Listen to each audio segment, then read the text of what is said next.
Heart and mind بھی آپ کہہ سکتے ہیں، دل و دماغ. تو یہ اس کے لیے لفظ جو ہے وہ استعمال کیا، یہ اس کا معنی ہے ہمبلنس آف مائنڈ. کئی دفعہ کہتے ہیں یار وہ جو ہے نا وہ دماغ پتہ نہیں کتنے گیا ہوا ہے، کہتے ہیں. تو اس کے مطلب یہ جو مہربانی کے الٹ ہے.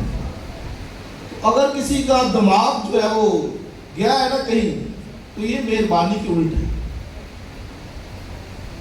مہربانی کیا ہے؟ ہمبلنس آف مائنڈ، یعنی ذہن، خیال، ارادے کے اندر یہ ہمبلنس، مہربانی. آمین. تو کوئی کہہ سکتا کہ مہربانی کو کیسے ڈیفائن کرے، تو پھر اس کا جو میننگ ہے وہ کیا ہے؟ Humbleness of mind. ٹھیک ہے نا، یعنی خیال، ارادے کے اندر جو ہے وہ ہمبلنس، عاجزی. سو یہ خدا کے روح کا جو مقصد ہے کہ ایماندار کی زندگی ایسے پھلوں سے لدی ہو. اور مہربانی کا روح بڑا زبردست ہے. اور جب میں اس کو اسٹڈی کر رہا تھا تو میں حیران تھا کہ بات کہاں تک جاتی ہے، اور بندہ کیا سمجھتا ہے، اور ایماندار کیسے زندگی گزار ہے، اور یہ بات کہاں تک جاتی ہے. یعنی جو مہربانی کا بائبل معنی دیتی ہے وہ یہ ہے کہ بندہ جس کو ڈیزرو نہ کرتا ہو، جس کو ڈیزرو نہ کرتا ہو، یعنی جس کا وہ حقدار نہ ہو، وہ چیز اس کے لیے کر دی جائے. So that's called kindness, goodness, gentleness. یہ مہربانی ہے. آمین. یعنی وہ جو ڈیزرو نہ کرتا ہو اس کے لیے کی جائے گا. سو یہ کیا ہے؟ مہربانی ہے. اور ایک حوالہ ذرا پڑھیں، پھر آپ کو اس کی زیادہ وضاحت مل جائے گی. تیتس کا خط نکالیے، تیتس کا خط نکالیے اور اس کا 3 باب نکالیے. پہلی آیت سے، یہاں سے آپ کو جو ہے نا وہ اس کے معنی جو ہے وہ اور واضح ہو جائے. تیتس کا خط 3 باب پہلی آیت. ان کو یاد دلا کے حاکموں اور اختیار والوں کے تابع رہے اور ان کا حکم مانے اور ہر نیک کام کے لیے مستعد رہے. کسی کی بدگوئی نہ کرے، تکراری نہ ہو، بلکہ نرم مزاج ہو اور سب آدمیوں کے ساتھ کمال حلیمی سے پیش آئے. کیونکہ ہم بھی پہلے نادان تھے، نافرمان، فریب کھانے والے اور رنگ برنگ کی خواہشوں اور عیش و عشرت کے بندے تھے اور بدخواہی اور حسد میں زندگی گزارتے تھے، نفرت کے لائق تھے اور آپس میں کینہ رکھتے تھے. 4 آیت ذرا دیکھیے. مگر جب ہمارے منجی خدا کی مہربانی اور انسان کے ساتھ اس کی الفت ظاہر ہوئی تو اس نے ہم کو نجات دی، مگر راست بازی کے کاموں کے سبب سے نہیں جو ہم نے خود کیے، بلکہ اپنی رحمت کے مطابق نئی تیش غسل اور حلق کے نیا بنانے کے وسیلے سے. تو ٹھیک ہے، خدا کی جب مہربانی ظاہر ہوئی، تو اس کہتا ہے کہ ہم بھی پہلے ایسے ہی تھے. آپ دیکھیں کتنے ٹائٹل وہ یوز کرتا ہے. نادان، نافرمان، فریب کھانے والے، رنگ برنگوں کی خواہشوں اور عیش و عشرت میں کے بندے تھے. بندے کا مطلب غلام تھے. اور بدخواہی اور حسد میں زندگی گزارتے تھے، نفرت کے لائق تھے اور آپس میں کینہ رکھتے تھے. مگر جب ہمارے منجی خدا کی، آگے بولیے، سب بولیے، مہربانی. سو مطلب ہے کہ ایک ایماندار کا کردار ایسا تھا پہلے، جب مسیح سے پہلے تھا. تیتس کہتا ہے کہ لیکن جب خدا کی مہربانی، اب یہ مہربانی جب آ گیا ہے تو پھر اس کا مطلب کہ خدا نے سب کچھ صاف کر دیا. سو دس از کائنڈنس، یہ مہربانی ہے. تو جب خدا کی مہربانی ظاہر ہوئی تو پہلا کام کیا کیا اس نے؟ ہم کو بولیے، نجات دی. اور آپ دیکھیں کسی کو نجات کا مطلب ہے ڈلیٹ، چھٹکارا دے دینا، رہائی دینا، آزاد کر دینا. تو ایک بندہ جو اس طرح کا عیش و عشرت میں پھنسا ہوا بدکار حرام کار اور بری خواہشوں کے تابع رہنے والا، اور خدا اس کو نجات دے رہا ہے، تو یہ کس لیے، کس وجہ سے؟ بولے یہ مہربانی سے۔ کہتے ہیں یار وہ بڑا بندہ مہربان ہے،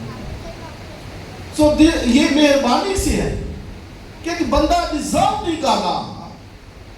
اور تیتس کہتا ہے جب اس نے ہمیں نجات دی تو کیسے دی؟ اس نے مہربانی سے نجات دی، اور کہتا ہے کہ یہ ہمارے وسیلے سے نہیں ہے کہ ہم نے خود کوئی اچھے کام کے، نہیں، کہتا ہے یہ خدا کی رحمت سے ہے،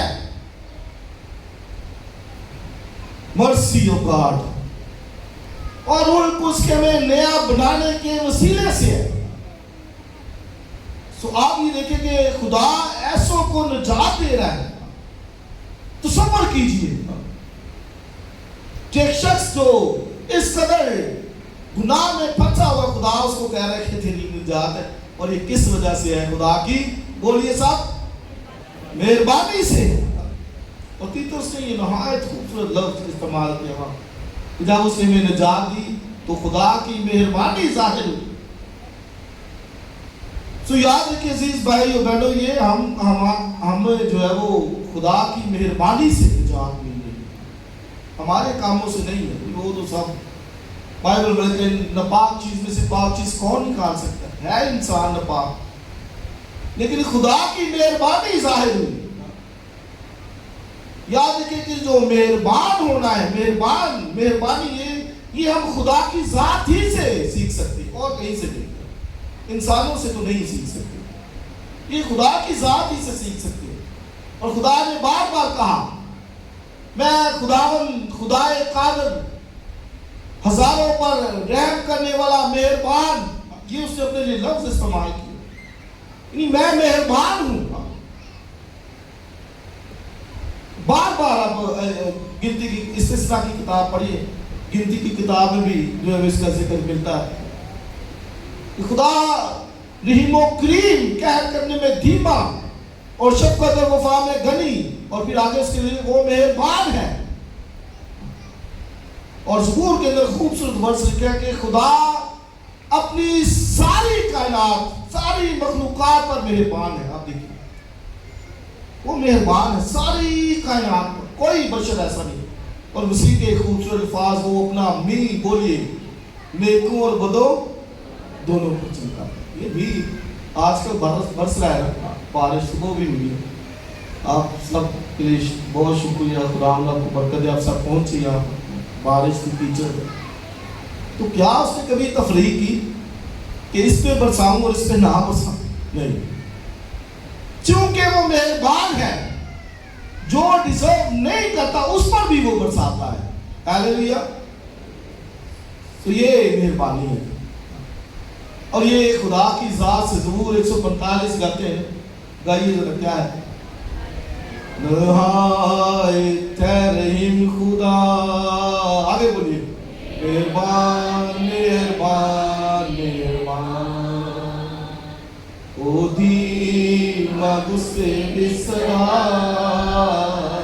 مہربان مہربان مہربان۔ آئیے ذرا زوردار تعلیم کریں۔ تو زبوروں کے اندر بڑا بیان کیا گیا، لکھا وہ ساری کائنات پر مہربان ہے، ساری مخلوقات پر مہربان ہے، اپنا می، نیکوں اور بدوں دونوں پر چمکاتا ہے۔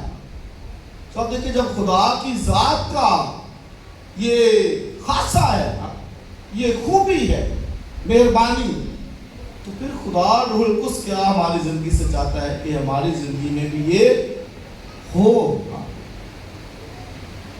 کیوں؟ کیونکہ ہم اس کے فرزند ہیں، اس کے بچے ہیں، بیٹے بیٹیاں ہیں۔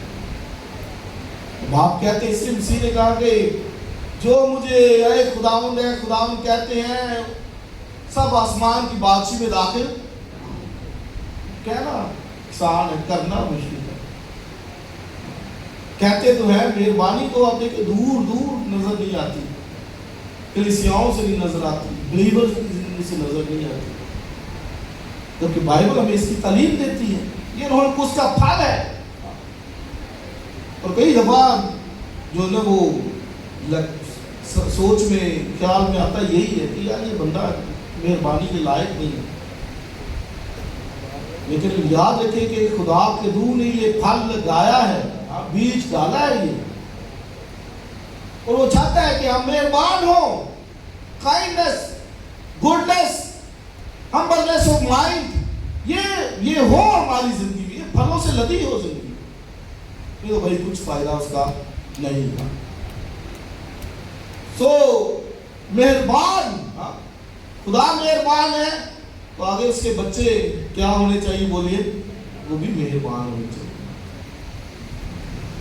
تو آپ یہ دیکھیں کہ پھر ہم جو ہمارے ساتھ رہتا ہے اس کو ہی پتا ہونا چاہیے کہ یہ مہربانی ہے کہ اس کی زندگی میں۔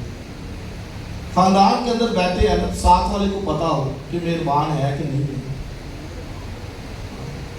ساتھ والے کو جو کیا اس کو کہتے ہیں دیورانی ہے جٹھانی، یا پھر بھائی کے ساتھ، اسی طرح کلیسیا میں ایک دوسرے کے ساتھ، تو پتہ ہونا چاہیے کہ یار یہ بندہ مہربان ہے کہ نہیں ہے، کتنا، اگر مہربانی اس کے اندر ہے تو کتنی ہے، 50% ہے، 30% ہے، 40% ہے۔ اگر مہربانی نہیں ہے، اب دیکھیں لوگ غیر زبانیں ہوں تو پھر اس کا پھل یہ بھی ہے مہربانی، اس سے خالی ہماری زندگی، گھرانے خالی، رشتے ناطے خالی، کہتے نہیں یہ بندہ اسی لائق تھا، یہ کہتے ہیں۔ ایک خوبصورت اگزامپل سے آپ کو سمجھاتا ہوں کہ مہربانی ہوتی کیا ہے۔ داؤد کی زندگی بڑی خوبصورت، اور آپ کو معلوم ہے کہ داؤد اور سول کے گھرانے کے ساتھ وہ بڑی دشمنی ان کی چلی، جنگیں ہوتی ہیں۔ سول کا ایک بیٹا تھا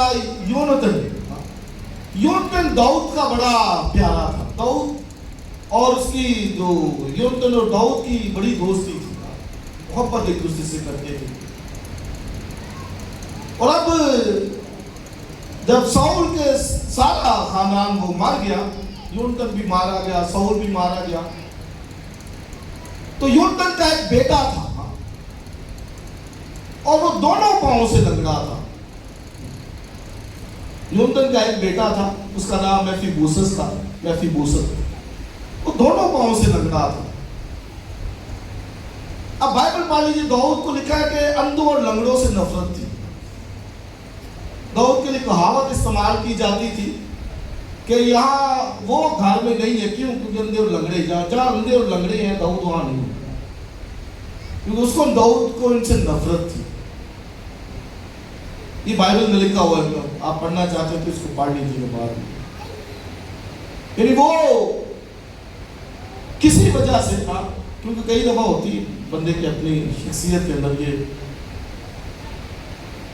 کہ وہ اندھوں لنگڑوں سے نفرت کرتا تھا، اور لکھا بائبل میں کہاوت تھی کہ جہاں داؤد ہے وہاں، جہاں اندھے اور لنگڑے وہاں داؤد نہیں ہوگا۔ تو میفیبوست دونوں پاؤں سے لنگڑا اور سارا خاندان مر گیا۔ اب مہربانی کیا ہے؟ داؤد نے اعلان کیا کہ میفیبوست کو لے کے آیا ہے، سول کے بیٹے، یونتن کے بیٹے کو۔ اب میفیبوست کو لے کے آیا گیا، اور میفیبوست اسی دسترخوان سے کھاتا تھا جہاں سے داؤد کھاتا تھا، اور پھر داؤد کے بالکل ساتھ وہ بیٹھتا میفیبوست، اور یہ مہربانی کہ جس سے وہ ہیٹ کرتا تھا اب وہ ساتھ بیٹھا ہے۔ اور یہ اب دیکھیں کہ مہربانی یہاں پہ نظر آتی ہے کہ وہ جن سے نفرت کرتا تھا اسے کہا تو دونوں پاؤں سے لگ رہا داؤد کے ساتھ۔ کرائسٹ کی محبت، مہربانی یہودا اسکریوٹی کے ساتھ، آپ دیکھیں اسے پتا تھا کہ اس نے پکڑوانا ہے مجھے، اسے پتا تھا، لیکن پھر بھی ساتھ رکھا، ساتھ بٹھایا اسے، اور ساتھ آخری کھانا مسیح نے سب سے پہلا نوالا توڑ کر یہودا اسکریوٹی کو دیا تھا، یہ دیکھا۔ سو آپ یہ دیکھیں کہ یہ ہے خدا کی محبت، مہربانی۔ اور میں اور آپ بھی جو مہربانی کے لائق نہیں تھے، لیکن یاد رکھیں کہ اس کی بادشاہی میں اس کے ساتھ بیٹھ کر جو اس کی میز پر کھائیں گے. کرائسٹ نے کہا جو غالب آئے میں اور باپ اس کے ساتھ آئیں گے اور پھر بولیے کھانا کھائیں گے. سو یہ مہربانی محفل بوسط اس دسترخوان پر ایک بادشاہ کے ٹیبل کے اوپر جہاں پہ سینکڑوں ڈشز ہو سکتی ہیں وہاں پر ہر قسم کی جو ہے نا وہ اچھا کھانا وہاں موجود تھا. محفل بوسط اس کے ساتھ بیٹھ کر کھاتا تھا. بزرگ ایوب نے شکایت کی اپنے دوستوں سے. چھٹا باب پڑھ لیجئے ایوب کی کتاب کا. اور ایوب پر مصیبت آپ سب جانتے کتنی مصیبت آئی. اتنی مصیبت آئی یہاں تک کہ اس کا ایک دن میں سارا کچھ چلا گیا. ہاں ایک دن کے اندر سارا کچھ ختم. 10 بچے بھی اس کے ایک ہی دن میں مارے گئے. سب کچھ ختم. اور وہ بیچارہ ایک ٹیکرا لے کر زخموں کو کورستا رہتا ہے. پھر اس کی وائف نے کہا خدا پر لعنت کرو. اس نے کہا میں لعنت نہیں کروں گا. خدا نے دیا اسی کا نام. اب وہ چھٹے باب میں جو کہتا ہے کہ اگر میری مصیبت تولی جاتی تو کہتا ہے ریت کے زروں سے بھی کیا تھی زیادہ تھی. میرا کڑنا تولا. وہ دوست کہتے تھے اس کے بھائی تو نے کوئی گناہ کیا ہے؟ وہ ایسے تجھ پر مصیبت نہیں آئی, تو نے گناہ کیا ہے. وہ میرا کہتے ہیں کہ خدا کیسے کسی کو سزا دے سکتا ہے؟ ناحق تو نہیں دے سکتا. تو نے کچھ نہ کچھ گناہ کیا ہے. وہ ایسے کہتے تھے. اب ایوب وہاں پر کیا کہتا ہے؟ کہتا ہے کہ جو بے دل ہے اس پر مہربانی ہونی چاہیے اور دوست میری مہربانی نہیں کر رہے. اس پر جو بے دل ہے کلام میں 2 کرائیٹیریا ہے جن پر مہربانی کے لیے ہم سوچ سکتے ہیں. نمبر 1 تو وہ جو بے دل ہے اس پر مہربانی کی. ایوب بے دل تھا. اس نے کوئی گناہ نہیں کیا, ایک لفظ بھی نہیں برا نکالا خدا کی شان, لیکن وہ بے دل تھا. حالات کی وجہ سے تھا. حالات اس کے جو اگینسٹ تھے. سارا کچھ تباہ برباد ہوتا جاتا. بے دل تھا. اپنے جنم دن پر بھی اسی لیے وہ لعنت کرتا ہے. کئی شاید سوچ سکتے ہیں کیوں اس نے لعنت کی. بھئی وہ بے دل ہو چکا ہے. وہ کہتے ہیں میں اس سے بہتر ہے ماری جاؤں گا. سو بے دلی کی اوپر سے بے دلی ہے اور اوپر سے دوست اس کو لعن طعن کر رہے ہیں. وہ وہاں پہ کہتا ہے کہ بھائی جو بے دل ہے اس پر مہربانی ہونی چاہیے. وہ ہم سے کمپلین کر رہا ہے کہ مٹی میری مصیبت ہے اور میں اس کی وجہ سے بے دل ہو رہی ہے, میرے خلاف باتیں کر رہے. سو مہربانی کن پر جو نمبر 1 بے دل ہے اور نمبر 2 ایک ہے جس کی زندگی میں خدا کا خوف نہیں ہے. اب دیکھیں کرائیٹیریا کہاں ہے. میں جب اس ورس پہ غور کر رہا تھا پھر تو بھائی یہ تو ساری دنیا ہی آ جاتی, کیونکہ بعضوں کو خدا کا خوف نہیں ہے. تو یوں کہتا ہے کہ مہربانی اس پر جو بے دل ہے اور کہتا ہے اس سے بھی زیادہ جس کے اندر خدا کا خوف نہیں ہے. تو پھر آپ دیکھیں کہ ہم کس پر مہربان ہونا چاہتے ہیں. ہمارا رشتہ دار کہتا ہے نہیں یار وہ بڑا مہربان ہے. ہمارا عزیز بھائی کہتا ہے وہ بڑا مہربان, بہن کہتی بڑا مہربان. یہ ہوتا ہے. تو اگر جس کو خدا کا خوف نہیں تو اس کے تو نزدیک نہیں ہم جاتے ہیں, سے منہ چڑھاتے ہیں, اس کو تو برا بھلا کہتے ہیں, اس کو بد دعائیں دیتے ہیں. اس کو خدا کا خوف ہے ہی نہیں. تو آپ دیکھیں مہربانی پھر کن 2 لوگوں میں ہونی چاہیے. نمبر 1 جو بے دل ہے اور نمبر 2 جس کو خدا کا خوف نہیں ہے. تو میں جب اس کرائیٹیریا کو دیکھ رہا تھا تو میں نے کہا یہ تو بھائی پھر ساری دنیا ہی اسی کرائیٹیریا میں پھنسی ہوئی. تو آپ دیکھیں کہ ایماندار پھر کس طرح کی زندگی ہونی چاہیے. اور ایوب نے یہ شکایت کی کہ میرے دوست بڑے قریبی دوست تھے اس کے، اور یہ بھی بڑے ریچ لوگ تھے، بڑے امیر لوگ تھے. جس طرح ایوب امیر تھا اتنا یہ بھی لوگ امیر تھے، لیکن کرنی ان کو مہربانی چاہیے تھی. لیکن کل وہ کیا رہے ہیں، اس کو اور زیادہ دکھ دے رہے ہیں. بعض دفعہ عزیز بھائی اور بہنوں یہی ہمارا بھی رویہ ہوتا ہے کہ شاید کرنی ہمیں اس پر مہربانی چاہیے اور ہم اور زیادہ اس کو دکھ دے رہے ہوتے ہیں، اور زیادہ اس کو دکھی کر رہے ہوتے ہیں اپنی باتوں سے، تانوں سے، لان تان سے، بری بری باتوں سے، لڑگا چڑھا کر باتیں کرنے سے. اس کو جو بے دل ہے مہربانی ہونی چاہیے. اب ایک جگہ پہ وہاں پہ لکھا ہوا ہے شریر پر ہر چند اگر تو مہربانی کرے گا تو مطلب ہر چند مطلب ڈبل بھی اگر تو مہربانی کرے تو وہ نہیں سیکھے گا. تو کئی نہیں سیکھتے، جتنے مرضی آپ کرتے جائیں، مہربانی کرتے جائیں، وہ نہیں سیکھتے. آپ کہیں گے یار یہ بندہ سیکھ نہیں رہا، میں تو اس پر مہربان ہوں، یہ سیکھ نہیں رہا.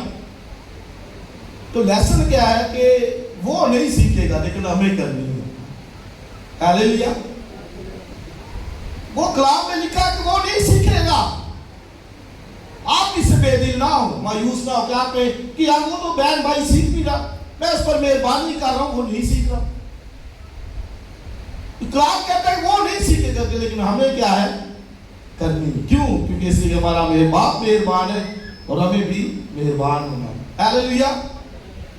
سو جو بے دل ہے تو آپ دیکھیں گھروں کے اندر بے دل لوگ کئی دفعہ ہو جاتے ہیں، بچے ہو جاتے ہیں، انسان ہو جاتے ہیں، عزیز ہو جاتے ہیں، ہسبینڈ وائف ایک دوسرے سے ہو جاتے ہیں.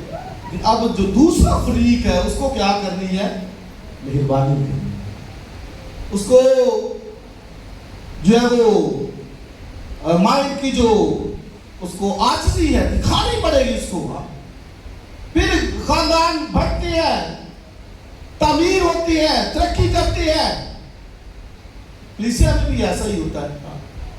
بڑی باتوں میں ہم جو ہے وہ اس کو لے کے آتے ہیں کہ یار میٹر سالو ہو جائے، میٹر سالو ہو جائے.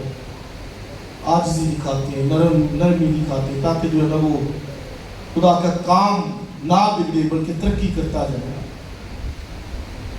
سو جو ایوب کے ساتھ میٹر تھا وہ کہتا ہے میرے بھائیوں نے، میرے بھائی ان کی عبادت کہتا ہے جیسا ایک نالا ہوتا ہے، نالے بہتے ہیں وادیوں میں، چشموں. وہ کہتا ہے کہ سردی جب ہوتی ہے تو وہ جم جاتی ہے نالے. سردیوں میں برف کی وجہ سے وہ جم جاتے ہیں نالے، نہیں کوئی ان کی طرف سے جو ہے نا وہ آؤٹ پٹ نہیں ہوگا. اور کہتا ہے گرمی کے وقت وہ اٹھ جاتی ہے. اب گرمی آئی ہے تو وہ پانی نالے کو اٹھ جاتا ہے، ختم. نالا کیوں خشک ہو گیا؟ گرمی کی وجہ سے. یعنی ایسا بھائیوں کی طرف سے رویہ کہ کوئی فائدہ نہیں، نہ سردی آئی ہے تو جم کے بیٹھا ہے، کچھ فائدہ نہیں. یعنی مطلب ہے کہ کوئی مشکل بھی ہے، مصیبت بھی ہے، بے دلی کے اندر ہے تو وہ اس نالے کی طرح ہے جو سردی کے اندر ٹھنڈا پڑا ہے، جم گیا ہے، یا اس نالے کی مانند جو گرمی آئی ہے جس کا پانی اٹھ گیا ہے. یعنی کوئی فائدہ نہیں. اس کے بہن کو، بھائی کو، عزیز کو، رشتہ دار کو، کلیسیا کے ہم خدمت کو کہ وہ کچھ کر نہیں رہا. مہربانی ہے نہیں تو ایوب یہ شکایت کرتا کہتا ہے وہ اس نالے کی طرح ہے. جن کو مجھ پہ مہربانی کرنی چاہیے وہ نالا بنے. وہ بار بار بڑے دوام اپنے دلوں کو اتنا سخت کیا ہوا ہے کہ اس نالے کی طرح جو سردی کے اندر یخ کی وجہ سے وہ جو ہے وہ جم جاتا ہے اور کچھ ادھر سے نکل کے جمع ہوا ہے، دلی جمع ہوا اتنا سخت، اتنا سخت. کہتے نہیں ایسے نہ بندہ اسی لائے. So this is not kindness. یہ مہربانی نہیں ہے. خدا کی طرح مہربانی نکلے، وہ پتا ہو کہ یہ مہربان ہے، اس سے کہ باپ مہربان ہے، بیٹا بھی آپ مہربان ہے. ہاللیلویا. اس سے آگے جو میں نے حوالہ جات پڑھے ہیں، پولس رسول بھرپور اس پہ تعلیم دیتا ہے.